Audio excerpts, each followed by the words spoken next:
현대 여러분들 병원에 이렇게 종합검진 맡으실 때 이제 병원 의사들 제가 친구들이 있는데 참 자기들도 곤혹스러운 것 중에 하나가 그 뭐 금방 뭐 심각한 병은 아니지만은 그 치유하는데 효과를 별로 못 내는 게 하나 있다고 그러더라고요. 그게 뭐냐고 그랬더니 지방간이래요.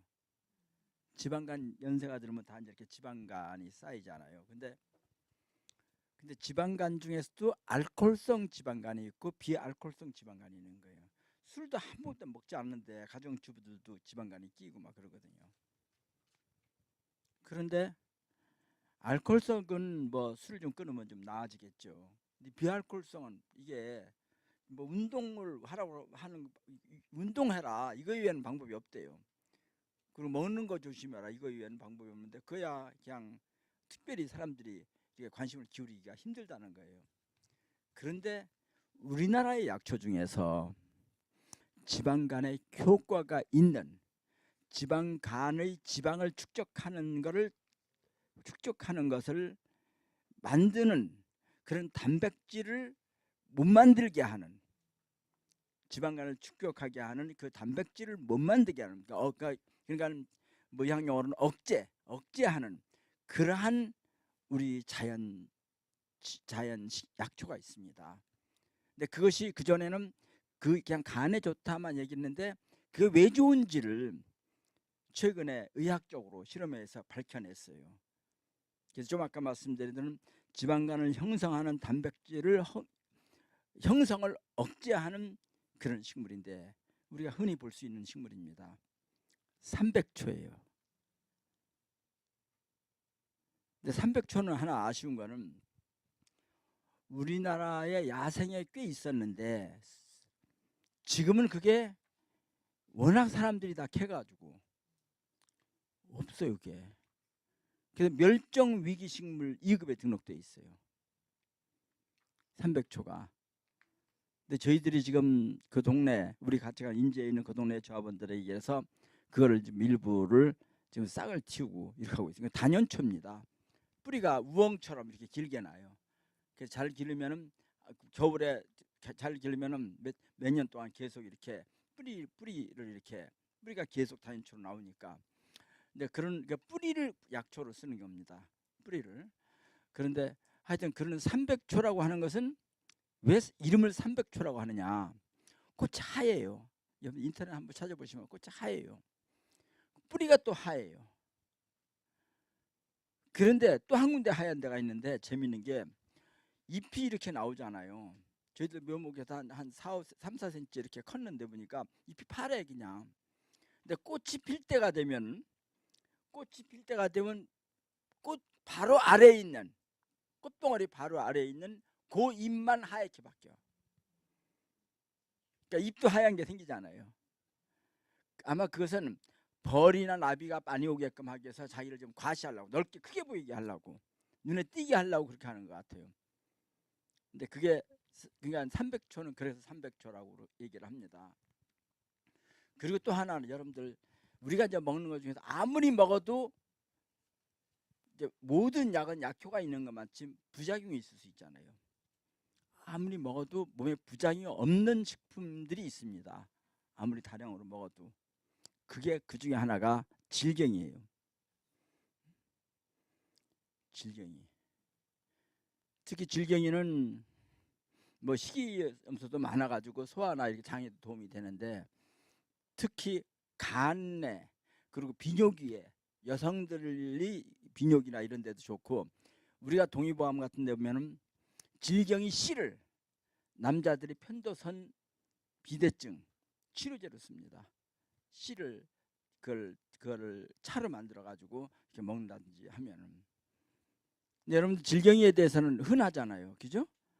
근데 너무 흔한데 그게 몸에 좋은 걸 몰라서 관심을 안 기울이는 거예요. 파는 데도 별로 없고 흔하니까 집동에서 전부 다 캘 수 있잖아요. 근데 하나 조심해야 될 건 있어요. 어쩌다 가면 파는 데가 있어요. 근데 질경이가 워낙 생명력이 강하잖아요. 이름 그대로 질기잖아요. 생명이 워낙 강하기 때문에 막 차가 다니는데 옆에도 그게 막 그게 있는 거예요. 그래서 옛날에 질경이 한문이 차전자잖아요. 옛날 마차 다니는 길 옆에 바글바글 피는 거야. 마차가 지나가 다른 풀은 다 꺾어주고 죽는데 이거는 뭐 밟아도 또 나오고 또 나오고 그러니까. 그래서 이름 자체도 그렇게 길에 많은 거잖아요. 그런데 옛날의 경우에는 마차 다니는 말이나 소가 이렇게 똥만 싸니까 그게 무슨 뭐 문제는 없는데 요즘은 그게 자동차 길이고 경운기길이에요 전부 다. 그러니까 그게 길이 중금속으로 오염돼 있어요. 근데 거기서도 잘 자라는 거야 이게 오염돼 있어도. 그래서 질경이가 중금속 오염된 길가, 농로가 이런 데 있잖아요. 이런 데도 잘 자라니까 저는 함부로 그거를 채취해서 차가 다닐 만한 공간에서 채취해내니 검증이 안 되잖아요. 채취해 놓은 걸 가지고.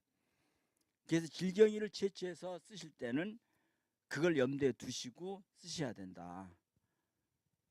제가 저희들 약초학교에서 2년 전 동안 비닐하우스를 져서 아무도 안 짓는 질경이를 심었어요. 그리고 우리가 먹는 생수를 주어서 키웠어요.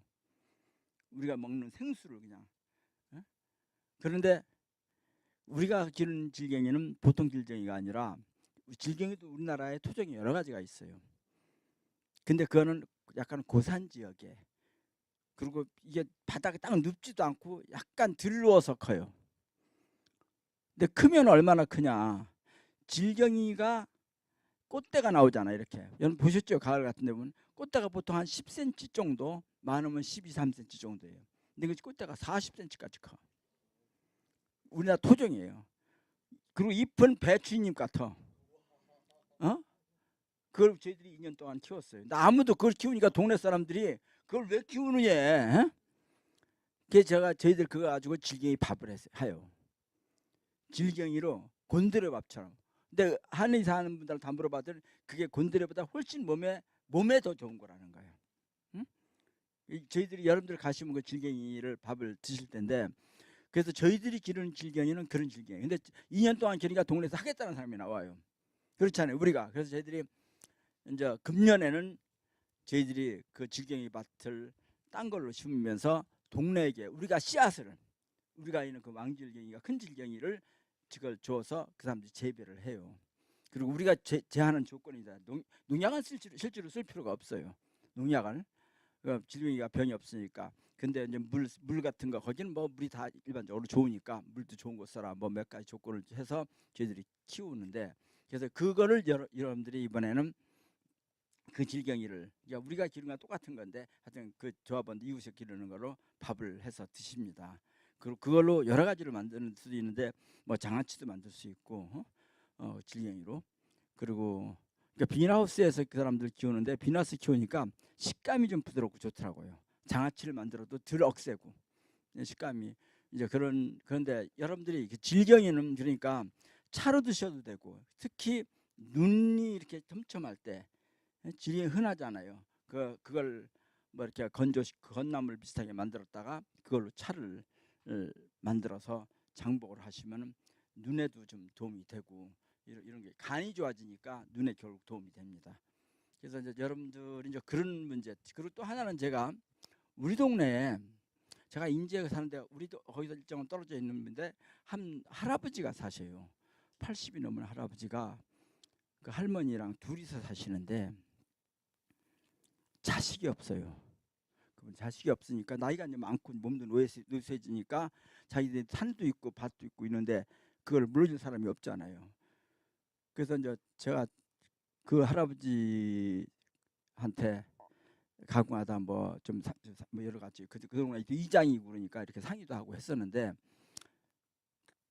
작년 12월에 한 겨울인데 저한테 연락이 왔더라고요. 자기 산에 자기 산이 있는데 강원도 토종 오가피 나무가 꽤 많이 있다는 거예요. 근데 김은능 의원이 그 약초학교 한다니까 그걸 가져가도 좋대. 거기 그래서 가보니까 많이 이렇게 띄엄띄엄도 있고 한때 모아서 있기도 하고 있더라고요.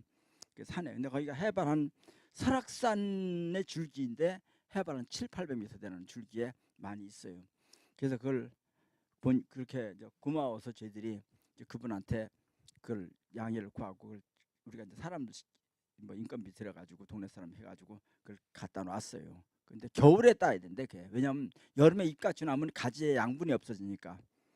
겨울에는 다 가지 뿌리에 양분이 집중돼 있으니까 그래서 잘 됐다 그래가지고 겨울에 그걸 다 채취해가지고 뭐 그걸 저희들 약초학교에다 쌓아놨어요. 나무가지 그대로 그냥 자르지도 않은 상태로 그대로 갖다가 쟁여놨거든요. 그리고 그러면서 이제 그분한테 자기가 재배한서 씨는 채취하는 게 집에 있더라. 그래서 그걸 좀 사가지고 그 같이 이제 그건 좀 돈 주고 사고 이렇게 해가지고 갖다 놨는데 여러분들이 이번에 오시면은 저는 그 오가피를 오가피를 좀 이렇게 각자 시간 날 때 이렇게 남자분들은 좀 굵은 건 톱으로 자르고 여자분들은 이거 전지가 이렇게 해서 한번 잘라주는 거 잔가지 잘라가지고 그걸 조금씩 다 드리려고 생각해요. 근데 그 오가피는 오가피는 근데 하나 그거를 작년에 처음 술을 담아 드렸더니 관상용이지 먹는 사람이 여자들이 술 안 먹으니까 그래서 저는 이번에 가져가서 술을 담거든. 그걸 차를 끓여도 돼. 두세 개씩 넣고 차를 끓여도 돼요. 근데 오가피가 어디에 좋으냐? 오가피의 약효는 이렇게 나와요. 우리가 옛날에도 어른들이 어린애들이 잘 안 자라고 딴 애들보다 걷는 게 잘 못 걷고 일어서지도 못하고 그러면 오가피를 잎이나 줄기나 뿌리나 뭐 열매를 삶아서 애들한테 먹였어요. 옛날 어른들이. 동의보감이나 이런 데도 오가피에 대해서 약효가 뛰어나요. 그리고 우리나라의 경우에도 요즘은 모르겠는데 그 우리 뭐 70, 80년대 이럴 때 보면 올림픽 나가서 할 때 우리나라 올림픽 선수들한테 먹인 게 바로 오가피였어요. 오가피 진액을 이렇게 팩을 만들어가지고 먹이고 그랬어요. 지금은 어떤지 모르겠는데 지금도 그렇게 근력을 쓰는 뭐 그런 운동 선수들이 오가피를 자기가 집에서라도 열심히 해서 먹고 있어요. 근데 제가 보니까 오가피가 여러 가지 종류가 있는 것 같은데 거기 있는 오가피는 생긴 걸 제가 잘라서 보니까 햇가지 있잖아요. 햇가지. 거기는 가는 가지에는 가시가 나와요. 근데 이게 굵은 거 밑에 뚱에는 가시가 없어. 그러니까 자기를 보호하려고 그러는데 어릴 때는 보호하고 그때는 자신 있으니까 가시를 없애나 봐. 근데 그런 오가피 가시가 전혀 없는 것도 아니고 있는 것도 아니고 이게 우리나라 강원도 토종 오가피입니다. 오가피인데 그 오가피가 몸에 특히 좋은 거는 오가피는 간 해독이 굉장히 좋아요. 아칸토사이드라고 하는 그 현대 분해서 이렇게 추출해서 보면 그 성분이 있는데 그 성분의 핵심이 간을 해독시키는 거예요. 아까 지방간 얘기를 했는데 그것도 이게 연결이 됩니다. 간이 굉장히 중요한 건 여러분들 아시잖아요. 그리고 이제 이거를 오가피나 이거 차를 끓여 먹거나 뭘 많이 먹으면은 그 신체의 기초 이런 대사 있잖아요. 그러니까 나이가 들으면 살이 자꾸 찌는 이유가 나이살 먹는다는 가장 큰 이유는 젊을 때는 심장도 쿵쾅쿵 뛰고 그냥 움직여야 되고 심장이니 호흡기니 뭐니까 기본적으로 사람들이 사는데 하는 움직임이 힘차게 뛰거든. 그러니까 나이가 들으면 힘이 없어 슬슬 뛰어. 슬슬 뛰면 어떻게 됐어요? 에너지를 들 쓸 거 아니에요. 그게 바로 나이살로 되는 거야 그냥. 그게 지방으로 들어가는 거고. 그러니까 나이가 들으면은 신체적 기능이 기초 대사량이 떨어진다는 얘기는 그거거든요. 기초대사량이 어릴 때는 막 그냥 기초대사량이 활발하니까 아무리 많이 먹어도 그걸 다 쓴다고. 그냥 안 뛰어다녀도 가만히 있어도 그거 다 써요. 그냥 심장이 더 힘차게 뛰고 호흡도 더 깊이 하고. 근데 나이가 들면서 심장도 덜 뛰고 그러니까 먹는 건 똑같이 먹어도 이거 쓸 에너지가 없는 거야 이게. 그러니까 그게 어디에 나가느냐 지방간으로 가고 뭐 피하지방으로 가고 그러니까. 근데 이것이 기초대사량을 높여줘요. 젊은 때처럼 뭐 이렇게 높여주기 때문에 오가피가 그런 의미에서 그러니까 더 활기 좀 덜 번지는 거죠 이런 것들이. 그리고 또 하나는 오가피가 있는 또 성분 중에 하나는 이 중추신경계를 활성화시켜줘요. 그러니까 보통 우리가 생각하고 말하고 이런 우리가 생각 공부하고 하는 거를. 그래서 오가피를 많이 들면 뇌가 활성화되는 측면도 있고요. 그리고 이제 또 하나는 오가피가 몸의 백혈구를 증가시킵니다. 백혈구를 증가시키기 때문에 백혈구가 증식된다는 것은 무슨 얘기예요? 면역력이 증가한다는 거예요. 웬만한 병이 잘 안 걸린다는 얘기잖아요. 그래서 이게 좀 많이 먹어도 몸에 부작용이 없고 몸 전체적으로 좋고, 오가피는 잎이 5잎으로 되는데 생긴 게 꼭 인삼과 똑같습니다. 잎만 봐서는 이 오가피랑 이런 구별을 못해요. 같은 종류인데 하나는 초본이고 하나는 목본인 겁니다. 그래서 여러분들이 그 오가피는, 그러니까 질경이나 오가피는 딴 거랑 틀려서 뭐 좀 이렇게 많이 드셔도 몸에 부담이 없고, 누구나 전 가족이 체질과 관계없이 다 드셔도 괜찮은 건데, 한번 이제 그러니까 몸에 이렇게 부담이 없고 몸을 강화시켜 주는 게 있고, 뭐 어떤 건 독성이 강한 게 있는데 그건 어떤 특정한 부위에 효과가 있는 거고, 뭐 이런 게 있습니다. 그 지금 여기 참 비염 있으신 분들 있으시죠? 예, 비염. 그러니까 우리나라 사람들이 지금 봄철 되면 특히 알러지도 있어 비염이 나오는데, 비염이 나온다는 얘기는 결국은 코 속에 있는 점막 안에 있는 점막이 고장 난 거잖아요. 그럼 점막 안에 있는 실핏줄이 영양도 공급하고 여러 가지 기능이 있잖아요. 실핏줄이, 점막 안에 실핏줄이, 코피 터진다는 게 실핏줄 터지는 거거든요. 그게 좀 엉성해진 거예요. 그 약화된 거예요. 실핏줄이 제대로 작동 안 하는 거예요. 비염이 있다는 얘기는. 그러니까 실핏줄이 작동을 안 하니까 자꾸 이제 그 영양 공급도 안 되고, 뭐 아까 뭐 백혈구도 공급도 안 되고 이러니까 거기가 외부의 침입에 약화되는 거죠. 그런데 이 실핏줄을 강화시키는 우리나라에서 나는 토종 약초가 있습니다. 그러니까 그 약초는 우리가 요즘은 개발돼 가지고 신문에 광고 나더라고 많이. 머리를 나게 한다고 나와.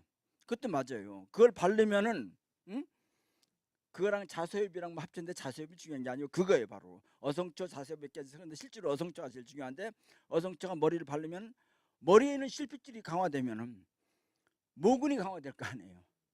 그럼 머리가 나죠. 그 똑같은 요리니까 코에서 비염에 하나 똑같은 건데, 그 어성초 잎을 요즘은 다 싱싱하잖아요. 그게 싱싱하니까 어성초 잎을 여러분들이 그 따가지고 하나를 따서, 아까 비염 있으시다 그랬잖아요. 그러면 하나를 저녁 때 주무시기 직전에 그걸 따서 돌돌 마세요. 그래서 콧구멍에다 계속 넣어요. 예, 돌돌 만 채로. 그리고 그냥 주무셔요. 예, 어떻게 해요? 그게 냄새가 약간 비린내는, 넣고 나서 한 30초 있으면 냄새가 안 나요. 예? 예, 그러니까 비염도 마찬가지죠. 비염에 도움이 되는 거죠. 비염이나 축농증이나 여기 다 도움이 되는 거예요. 코 안에다가 어성초를 말아서 코 안에다 넣고 주무시는 거예요. 근데 두 개 다 하면 숨을 못 쉬니까 안 되죠. 하나만 해야죠. 그러고 나서 그 다음 날 또 잘 주무실 때 또 따가지고 그 다른 쪽에다 또 하셔요. 이렇게 해서 한 달만 하시면은 굉장히 코가 시원할 정도로 건강해져요. 그러니까 어성초, 그래서 그 어성초는 그거는 번식을 어떻게 하는가 하면은, 그건 씨도 있긴 있는데 씨로 번식을 잘 안 해요. 뿌리가 이렇게 번져나가 옆으로, 밑으로 기는 게 아니라 뿌리가 옆으로 기어요. 기어서 거기서 또 새싹이 나고 또 새싹이 나오고 그러거든요. 약간 습기 있는 데를 좋아하고, 그러니까 뿌리가 옆으로 뻗어나니까 습기가 좀 있는 데를 좋아하는데, 그 어성초가 우리나라의 토종 식물 중에 하나인데 그런 여러 가지 약효가 뛰어난 게 있어요. 그리고 그래서 여러분들이 그걸 만약에 집에서 기를 때는 화분을 좀 해서, 흙을 많이 해서 밑으로 높을 필요는 없고 옆으로 이렇게 넓게 해서 물이 항상 아주 건조하지 않게, 그러니까 하루에, 요즘 같은 때나 이럴 때는 날씨가 이거 환할 때는 하루에 한 번 정도 물을 주거나 이렇게 하고, 그리고 이제 날씨가 이제 뭐 그 여름에 막 더울 때 막 그럴 때는 한 이틀이나 3일에 한 번씩 물을 줘서 물이 축축한 거 유지를 하면은, 그리고 햇빛 창가에 내놓으면은, 그리고 마당에 해놓으면은 그 다음 날, 그 다음에 또 싹이 또 나와요. 마당에 해놓으면은. 그러니까 마당 한쪽에 조그마한 구덩이가 있으면 거기다 어성초를 몇 뿌리 갖다 심어놓고 있으면 겨울에 없어졌다가 잎이 다 졌다가 그 다음에 싹이 다 나와요. 어성초 잎, 그 꽃도 아주 이뻐요. 근데 하얗고 하얀 꽃인데 네이브로 이렇게 나오는데 가운데 이렇게 그 꽃술이 나오고 여성초도 화초로도 아주 이쁩니다. 그래서 이번에 여러분들 오시면은 저희들이 동네에서 우리 저분들이 이렇게 뭐 기르는 어성초 모종 있잖아요. 모종을 여러분들에게 이제 한 포트씩 드릴게요. 그래서 저는 이게 지금 여러분들이 아주 가정에서 딴 거 이거는 좀 기르기가 좀 쉽잖아요. 기르기가 쉬운 거. 집에 아무리 이뻐도 집에 가서 죽으면 안 되잖아요. 그러니까 아파트에서 기를 수 있고 집에 조그만 마당에서 기를 수 있는데 마당에 반그늘이면 좋아요. 나무 밑이나. 그래서 반나절만 햇빛이 찌는데 하루 종일 햇빛이 찌는 데는 이게 어성초나 삼백초가 맞지가 않아요. 반그늘 좋습니다. 지금 그 여러분 한박꽃이라는 말 알죠? 한박꽃. 한박꽃은 꽃이 크잖아요. 꽃이 크니까 사람들이 한박 웃음, 이게 활짝 웃는 모습을 저는 한박 웃음이라고 그러고, 또 우리가 물건 같은 거 담을 때 가운데를 큰 통나무를 가운데를 이렇게 파가지고 뭐 이것저것 많이 들 수 있는 걸 함지박이라고 그러고, 근데 그 같은 어원이거든요. 근데 한박꽃은 우리가 다른 말로 하면은 뭐를 한박꽃이라고 얘기할 것 같아요? 한박꽃을 우리가 주변에서 쉽게 볼 수 있는 건데 약초로도 쓰이고 작약도 한박꽃이라고 그래요. 예? 모란도 한박꽃이라고 그래요. 모란꽃, 작약꽃, 다 크잖아요. 그죠? 그런데 모란과 작약이 어떻게 틀려요? 예? 모란과 작약이 어떻게 틀릴까요? 예? 우리가 약으로 쓰는 거는 작약을 쓰잖아요. 작약이라고 하잖아요. 그 약으로는 작약을 쓰는데 모란은 약으로 안 쓰고 화초로 쓴다고 주로. 그죠? 작약은 초본이에요. 완전히 풀처럼 밑에서 쭉 올라와서 겨울 되면 딱 또 없어지고 그 다음에 또 나와. 그러니까 단연초예요. 그 뿌리가 있어요. 그 뿌리를 약으로 쓰는 겁니다. 근데 모란은 꽃대가 요만큼 커요. 한 10cm, 한 3, 4, 50cm 정도로. 목질 부분이 커요. 거기서 꽃이 나와. 그 다음에도 거기서 또 꽃이 나와. 목질 부분이 한 조금 한 요 정도로 무릎 정도까지 올라와요. 목질 부분이. 그러니까 바닥에서부터 풀로 이렇게 올라오는 거 있잖아요. 봄 되면 바닥에서 풀로 올라오는 거는 작약이고, 요만큼 올라간 나무로 된 요만큼 높이가 한 4, 50cm 되는 높이에서 여기저기서 가지가 나와서 순이 나와서 꽃이 피는 거는 그 모란이에요. 그러니까 작약과 모란이 같이, 근데 우리말로는 한박꽃이라고 그래요.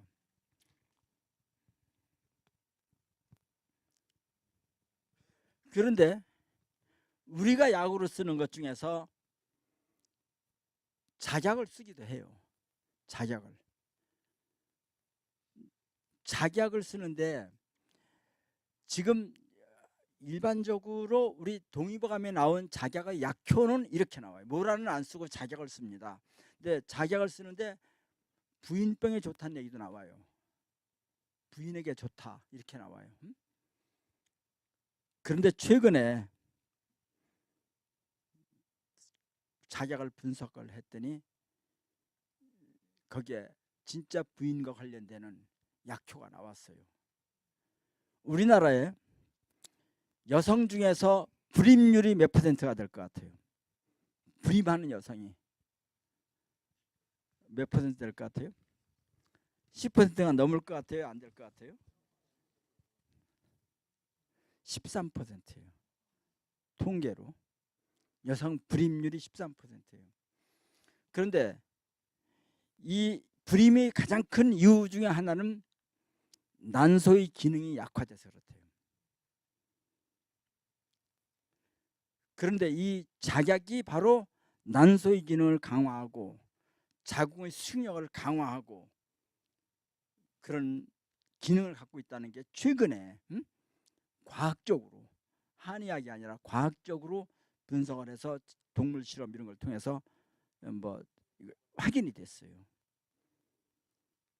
그러니까 우리가 애 못 낳는 사람들에게 대해서 처방을 할 때 거기에 반드시 들어가는 약초가 작약입니다.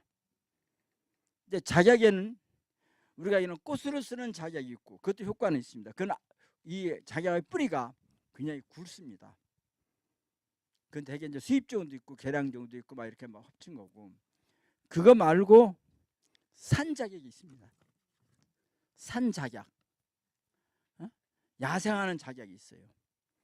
근데 산작약이 지금 멸종 위기 식물에 등록돼 있어요. 희귀식물로. 사람들이 하도 캐가지고.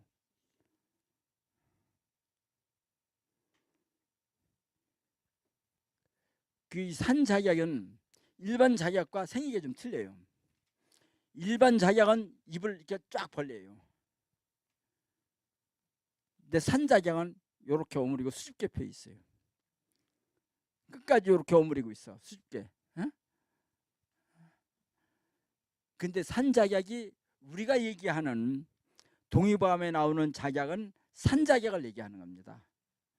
우리가 동의보감에서 얘기하거나 이런 한약에서는 일반 작약인데, 우리가 통상 작약을 한약방에서 사는 거는 되게 꽃작약을 이렇게 등치도 크고 잘 자라고 그걸 하는데, 산에서 우리가 동의보감 이런 데 나오는 건 하여튼 산작약을 얘기하는 거다. 그런데 이 작약이요,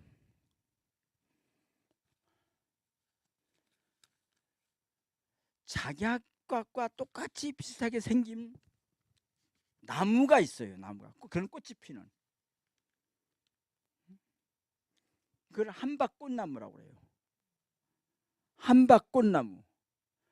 그런데 저는 이 세상에서 꽃차 중에서 향이 가장 뛰어난 걸 하나 고르라면 전 한박꽃나무 봉우리를 말렸다가 쓰는 그 꽃차가 가장 향기가 뛰어나요. 아주 진짜 고급스러워요. 이 산작약은 우리나라 중부 이상의 산에서 자랍니다.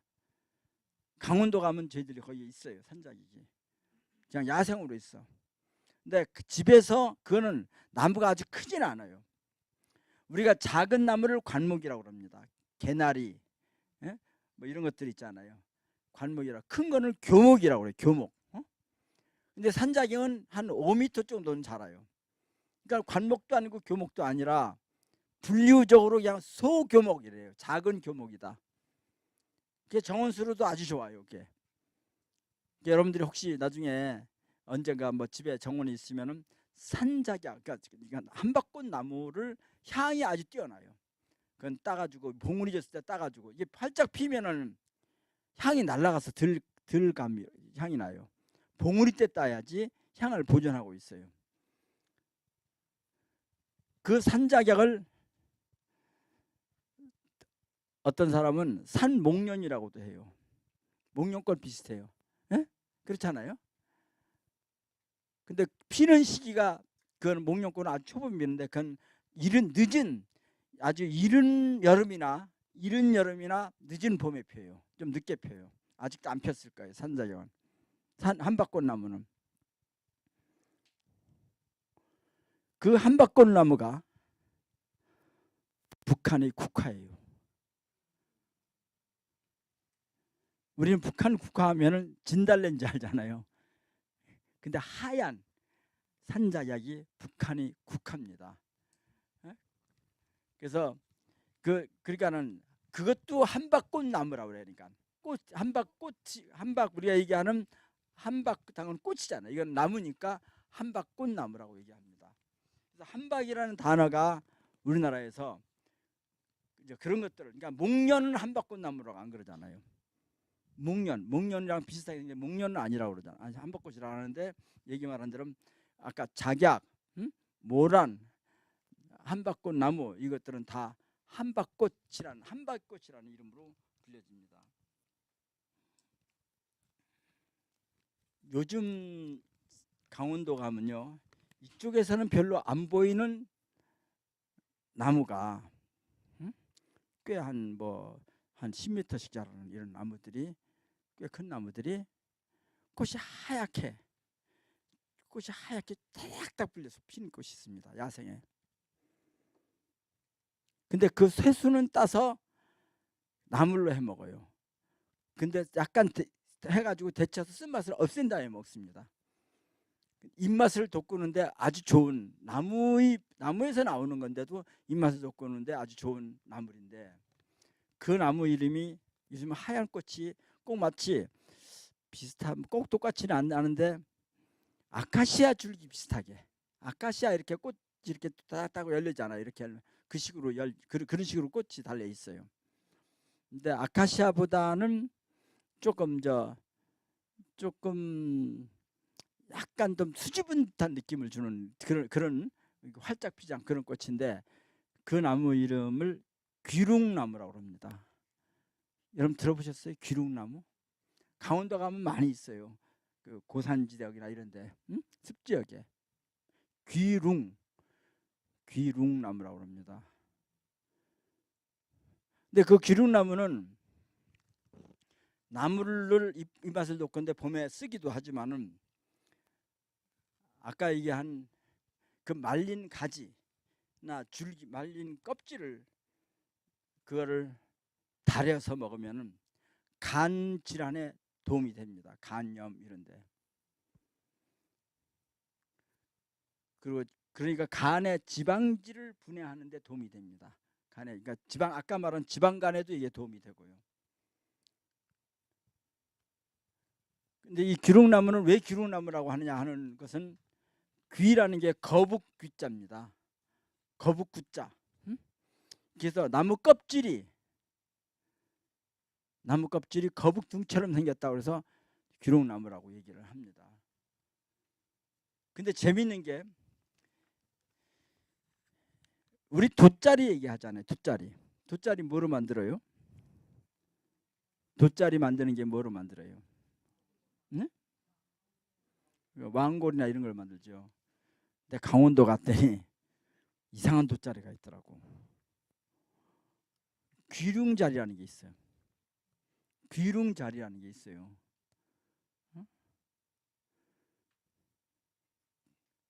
그래서 귀룽자리가 뭐냐고 그랬더니, 귀룽나무의 속껍질 섬유가 있을 거 아니야, 길게 나가. 그거를 채취에다가 그걸로 말아가지고 그걸 자리를 만드는 거예요. 근데 그걸 언제 쓰느냐? 요즘은 그게 좀 드문데 옛날에는요, 빈대가 많았잖아요. 에?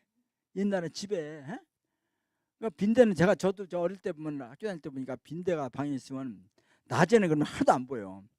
밤에 잘 때 되면 그냥 막 근처에서 보면 그 안에 바글바글 모이는 거예요. 그리고 얼른 도망가, 불 켜면 또.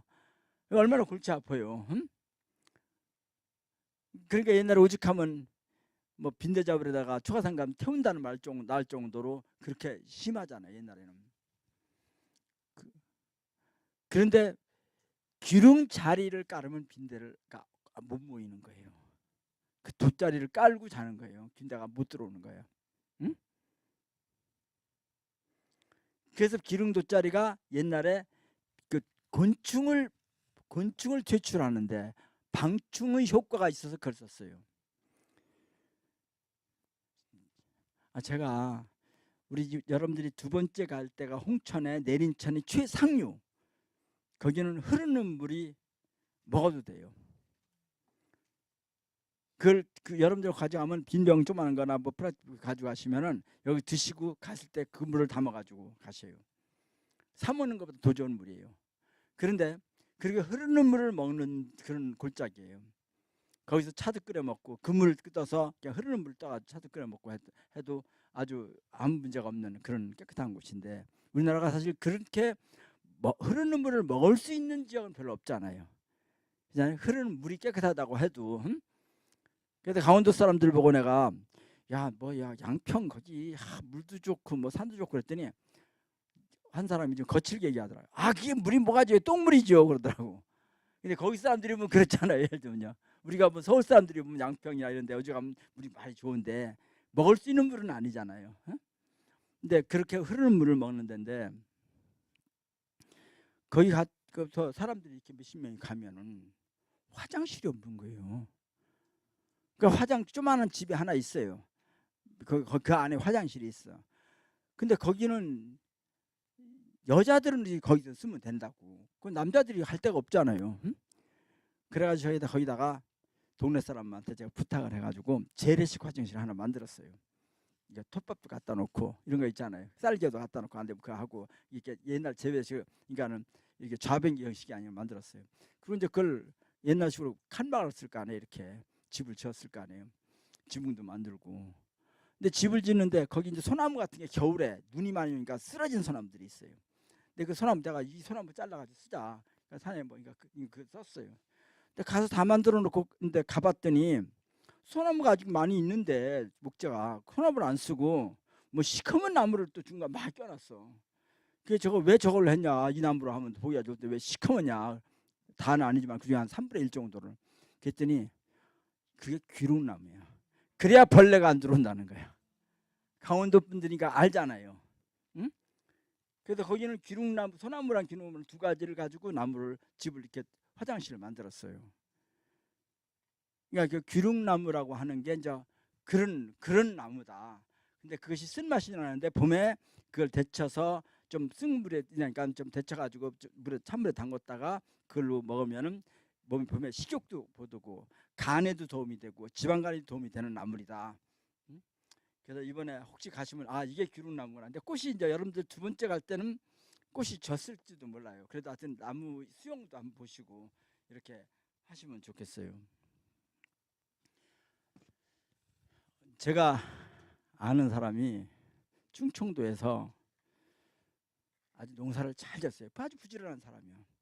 그래서 뭐 화학비료는 안 주고 퇴비만이 아니라 우리 뭐 이렇게 그런 것들을 많이 줘가지고 이렇게 뭐 이렇게 해서 비료를 줘서 거기다가 과일 농사를 지어요. 그래서 복숭아를 했는데, 예? 복숭아가 그냥 만지면 그냥 물이 흐를 정도로 이렇게 잘해서 당도 높게. 그런데 그런 복숭아가 새들이 그 복숭아를 좋아할까요? 벌레들이 좋아할까요? 둘 다 좋아할까요? 예? 잘 키운 거예요. 응? 새나 다람쥐나 또 이런 것들 뭐 벌레 이런 것들 해충이잖아요. 그 복숭아를 해치는 거잖아요. 근데 그 어떤 게 제일 많이 달라들 것 같아요? 예? 뭐를 만약에 모아서 그걸 따먹거나 뭐를 해친다면 어떤 게 제일 그 사람들을 막아야 되느냐? 벌레가 그럴 것 같아요. 새 또는 다람쥐 어떤 걸 같아요? 한번 생각해 보세요. 상식으로 틀려도 괜찮으니까. 예? 벌레일 것 같아요. 새일 것 같아요. 다람쥐 같아요. 예? 음? 이게 우리가 비료를 많이 준다는 거는요. 우리가 비료 있잖아요. 비료는 산성과 알칼리 중에서 산성이에요. 그죠? 그 과일은 사실은 알칼리성이 아니라 산성이 많이 들어있는 과일일 거 아니야. 그리고 맛이 좋게 생긴 과일은 비료를 많이 줬으니까. 그러면 산성 과일을 좋아하는 이거는 벌레들이에요. 그러니까는 새나 다람쥐는 별로 안 좋아해. 산성을 알칼리성을 좋아해요. 야생하는 건 빈약하게 생긴 당도가 낮은 그런 과일을 더 좋아해요. 새들은. 근데 벌레들은 산성 있는 걸 되게 좋아해서 지들 친구까지 다 불러 모아. 자기가 신호를 보내가지고 여기 좋은 게 맛있는 게 다 모여라 이렇게 신호를 보내 다 모으는 거야. 동네 게 다 와 걸리 그냥. 어? 근데 새들은 다람쥐는 그거 관심이 없어요. 그러니까 그 애들은 야생하는 비료를 안 준 그런 과일 조그마한 거 풀씨 뭐 이런 것들을 새들은 좋아하는 거예요. 그러니까 새를 막는 거는 신경 안 써도 돼. 다람쥐 막는 거는 과일을 잘 키워놓은 거는 벌레를 막는 게 중요하지. 벌레를 막는 장치를 하는 게 중요하죠. 저는 강원도에 보면요, 시골이잖아요. 여기가 지금은 이게 교통이 통하는데, 제가 있는 데가 강원도 인제군인데, 인제군이라는 데가 면적이 서울의 2.7배예요. 면적이 서울 전체 2.7배예요. 그런데 인구는 3만밖에 안 돼. 인구가 3만이에요. 거기 사람이 그리운데요. 인구가 3만 2천밖에, 여기 동 정도밖에 안 되잖아요. 그러니까 여기 흩어져 있는 거예요, 전부 다.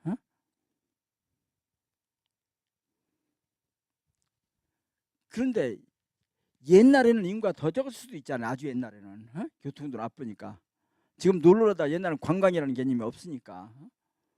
골짜기에 있는 사람들이 산에 있으면 제일 골치 아픈 것 중에 하나가 소금 문제예요.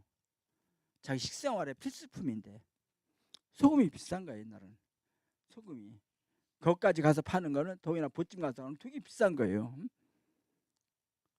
실제로 못 살 수도 있고, 골짜기에 화전민으로 살면은. 그러면 소금 문제를 해결해야 되잖아요. 그 사람들이. 어떻게 해결하느냐. 바다는 멀고, 바다를 가려면 거기서 며칠 동안 밤새워서 가야 되는 상황이고, 어떻게 해야 되느냐. 그런데 거기 방법이 있었던 겁니다. 산에 가면은 온나무랑 비슷하게 생긴 나무가 있어요. 크진 않아요. 한 3m 정도밖에 안 자라요. 온나무도 3m 그렇게 크게는 안 자랐죠. 근데 그게 북나무라는 거예요. 붉은색 할 때 북나무라는 거예요.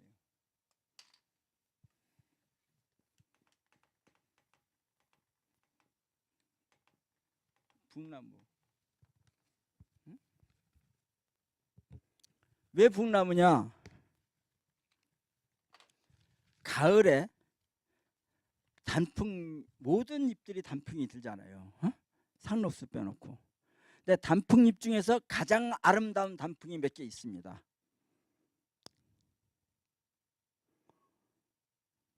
그 중에 하나가 화살나무라고 아시죠? 화살나무. 잎이 이렇게 있으면 옆에 줄기가 있으면 줄기 옆에 이렇게 네 군데로 이렇게 화살같이 달리는 게 화살나무라고 그러죠.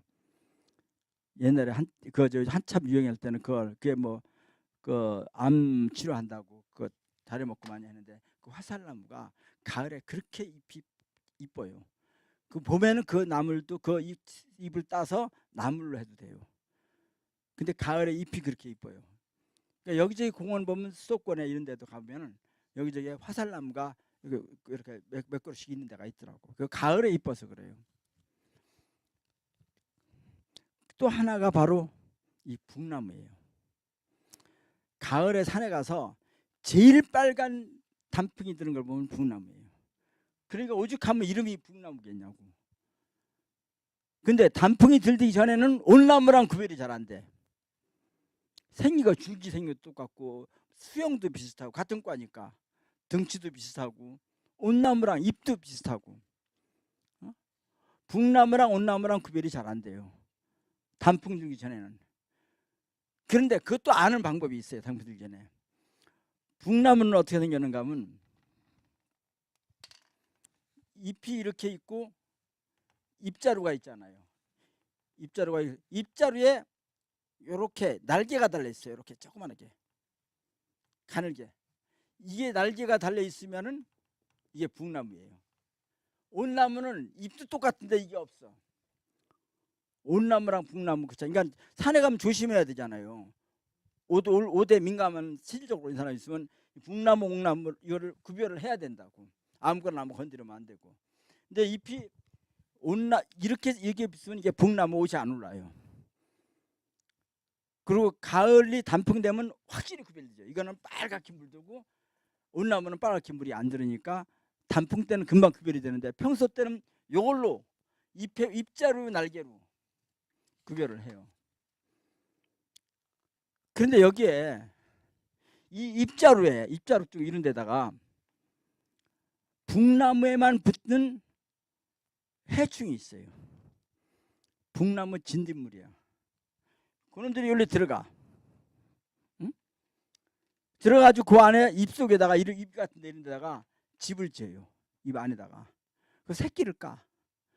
근데 그게 새끼를 한 마리가 들어가서 그놈이 또 새끼를 수백 마리 낳고 그놈이 또 수백 마리 낳고 막 이렇게 해가지고 그 안에 요걸 잘라보면 10,000마리 이상의 날개가 달린 새끼가 이 안에 있어.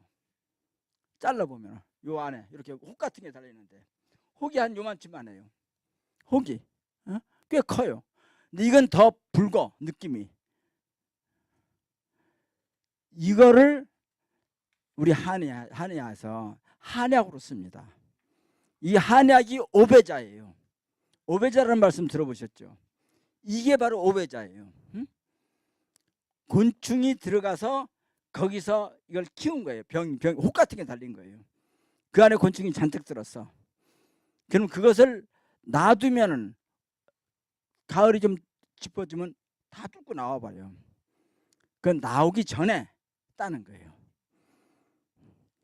나오기 전에 따서 그 안에 살아있으니까 그걸 아주 더운 데다가 뜨거운 데다 이렇게 찢으면 다 죽을 거 아니에요. 그래서 말려가지고 쓰는 게 바로 오배자예요. 근데 이 곤충이 들어가면 왜 이게 약이 되느냐? 이 곤충과 싸우려고 우리가 뭐 사람들이 이렇게 상처가 나면 그 안에 싸우려고 백혈구가 잔뜩 모이잖아요. 그러니까 곤충과 싸우려고 자기가 온갖 힘을 다 기울여서 이 오배자 나무가 이걸 방어막을 친다고. 그 방어막을 치는 그 안에 약성분이 있는 거예요. 이와 똑같은 논리가 충영이라는 게 있어요. 충영. 우리가 그 뭐죠?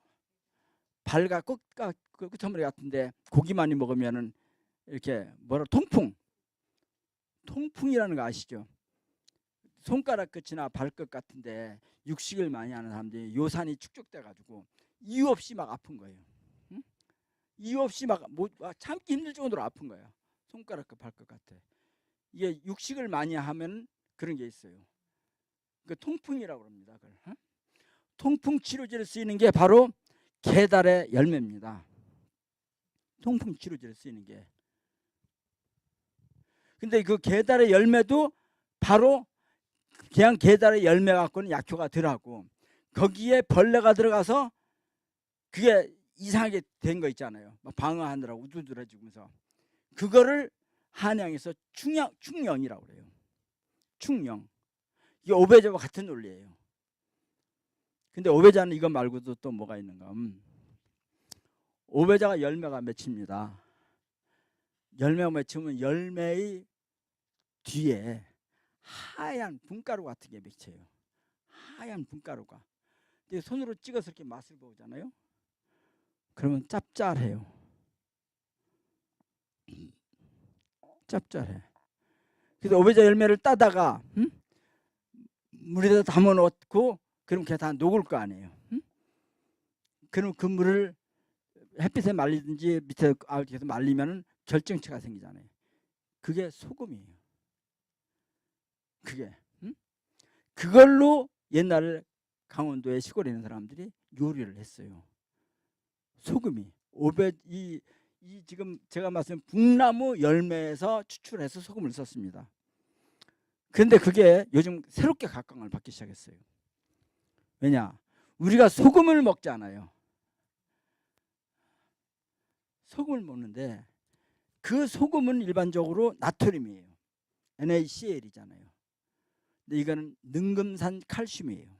짭짤하지만 나트륨이 전혀 없고 맛은 소금과 똑같이 짭짤하면서 요리가 되는 거예요. 그러니까 소금을 안 먹고도 소금과 같은 효과를 내는 거예요. 근데 그게 어떤 또 효과가 있느냐? 거기에 있는 그 소금은 이 잎에 있는 여러 가지 성분은 무슨 염증을 치료하는 데 도움이 돼요. 그래서 그거를 먹으면 위에 염증이 생기는 거를 치료를 해요. 피부를 활성화시켜줘요. 피부를. 그래서 그걸로 비누를 만들어 써도 얼굴에 뿌드락지 같은 거 안 나고 좋고, 그걸로 샴푸를 만들어도 되고, 응? 북나무 추출물로. 이게 현대 산업에서 우리가 새롭게 접근할 수 있는 피부를 강화시키고 건강하게 만들고 하는데 굉장히 중요한 게 북나무 추출물입니다. 옛날에는 그걸 가지고 그냥 소금으로 안 썼는데 그런 게 새로운 게 자꾸 발견되고 하니까 좀 그런 게 나오기 시작을 해요. 그래서 혹시 어떤 분이 내가 산이 있다, 별로 아무것도 안, 뭘 심을까? 근데 여러분들이 갔다가 뭐 요즘 유명하다고 신문에 나오는 거 이거 좋다 이거 좋다 이거 심어봐야 관리가 안 되잖아요. 관리가 안 되려면 나무 심는 게 제일 편해요. 그잖아요. 풀도 안 뽑아 일정한 잘하면. 그럴 때 하나에 권하고 싶은 북나무를 무조건 심으라고 그냥. 북나무를. 저희들이 금년 가을에 북나무 열매를 채취해서 내년부에는 북나무에 모종을 만들려고 그래요. 그래서 이 북나무가 그러니까 그런 거는 경쟁도 딴 사람이 경쟁할 필요도 없잖아요. 몸에는 무조건 좋고. 예? 기후는 우리나라 전역이 다 돼요. 그러니까 뭐 전라도, 경상도, 충청도, 강원도 그 온도의 저영향을 안 받을 정도 전국에 다 돼요. 그래서 지금 여러분들에게 이제 제가 이런 말씀드리는 건 여러분들이 이제 귀농귀촌을 한다고 하더라도 지금 농촌에서 한평생 사람들과 똑같은 걸 가지고 경쟁을 해서는 안 돼요. 첫째, 여러분들이 농촌에 있는 사람들은 일을 하는데 뭐 허리도 안 아프고 막 아프긴 하지만 우리는 잘해요. 능률도 오르고. 우리는 도시 사람들 조금만 하면 불법 못 하고 한번 하루 뽑으면 한 며칠 동안 누워 있어야 되고. 그러니까 노동이 전략적이어야 돼. 첫째가 노동이 전략적이어야 되는데 딴 사람 안 하는 걸 해야 돼. 근데 우리에게 그거를 키우는데도 우리 야생을 키우는 것도 힘이 안 들어. 그렇잖아요. 우리 야생하는 거니까. 응? 이제 그런 식으로 좀 이렇게 생각을 하고 그리고 그렇게 생각을 한번 하면서 그 문제를 전략적으로 검토를 하는데 근데 한 가지 농촌에 있는 사람들이 제일 모르는 게 있어요. 도시를 몰라. 많이 아는 것도 잘 몰라요. 여러분들은 도시를 알잖아요. 도시에 뭐가 필요하다는 걸 안다고. 응? 그거를 장점으로 삼아야 돼요. 그걸 장점으로 삼아야 된다. 도시를 아는 여러분들이 그 장점으로 해서 도시가 앞으로 이걸 뭘 해야 되느냐 이걸 생각을 해야 된다. 그래서 귀농귀촌과 연결된 여러분들 구상을 할 때 또는 꼭 당장의 귀농귀촌을 안 하더라도 뭐 언젠가 한번 내가 전원생활을 하고 뭐 할 때도 노동력이 좀 덜 들어가고 관리하기가 쉽고 그러면서도 생산성이 있는 새로운 게 뭐가 있는가 이런 걸 시대의 흐름을 좀 앞서가면서 고민을 하는 것은 어떨까. 그 중에 한 사례로 제가 말씀드리는 것이 북나무라고 생각합니다. 여러분들이 지금 이제는 연세가 들면서부터 자기가 자기로서의 삶을 사는 거, 자기가 자기로서의 삶을 듣고 은퇴라는 게 때에 따른 절망일 수도 있습니다. 그렇지만 그 절망을 껴안고 그를 넘어가는 그런 강한 의지가 있을 때 새로운 길은 개척되리라고 생각합니다. 여러분들 혹시 그런 문제도 앞으로 허준약초학교에서 같이 대화하고 얘기하면서 그런 동아리도 만들고 그런 얘기 진로도 서로 상의하고 그런 전인격적인 그런 공간이 허준약초학교가 되기를 진심으로 바랍니다. 오늘 제가 이렇게 인사말 마치고자 합니다. 감사합니다.